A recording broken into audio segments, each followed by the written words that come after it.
અરવલ્લી જિલ્લામાં પણ પોન્ઝી સ્કીમને લઈને ફરિયાદ નોંધાવવામાં આવી છે। અરવલ્લીથી આ વિગતો પ્રાપ્ત થઈ રહી છે, જ્યાં અરવલ્લી જિલ્લાની 3 પોન્ઝી સ્કીમને લઈને ફરિયાદ નોંધાવવામાં આવી છે। સીઆઈડી ક્રાઇમના પીઆઈએ ફરિયાદ નોંધાવી છે। બીઝેડની જેમ ઊંચું વ્યાજ આપી હતી લાલચ।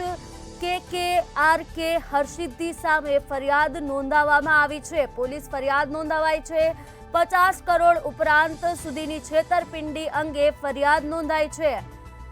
તો અરવલ્લી જિલ્લાની વધુ 3 પોન્ઝી સ્કીમ સામે પોલીસ ફરિયાદ નોંધાવવામાં આવી છે। સીઆઈડી ક્રાઇમના પીઆઈએ ફરિયાદ નોંધાવી છે। બીઝેડની જેમ ઊંચું વ્યાજ આપવાની લાલચ આપી હતી, જેમાં કે હર્ષિદ્દી સામે ફરિયાદ નોંધાવવામાં આવી છે। પોલીસ ફરિયાદ નોંધાવાઈ છે। 50 કરોડ ઉપરાંત સુધીની છેતરપિંડી અંગે ફરિયાદ નોંધાવવામાં આવી છે। અરવલ્લીથી આ વિગતો પ્રાપ્ત થઈ રહી છે, જ્યાં જિલ્લાની વધુ 3 પોન્ઝી સ્કીમને લઈને ફરિયાદ નોંધાવવામાં આવી છે। સીઆઈડી ક્રાઇમના પીઆઈએ ફરિયાદ નોંધાવી છે।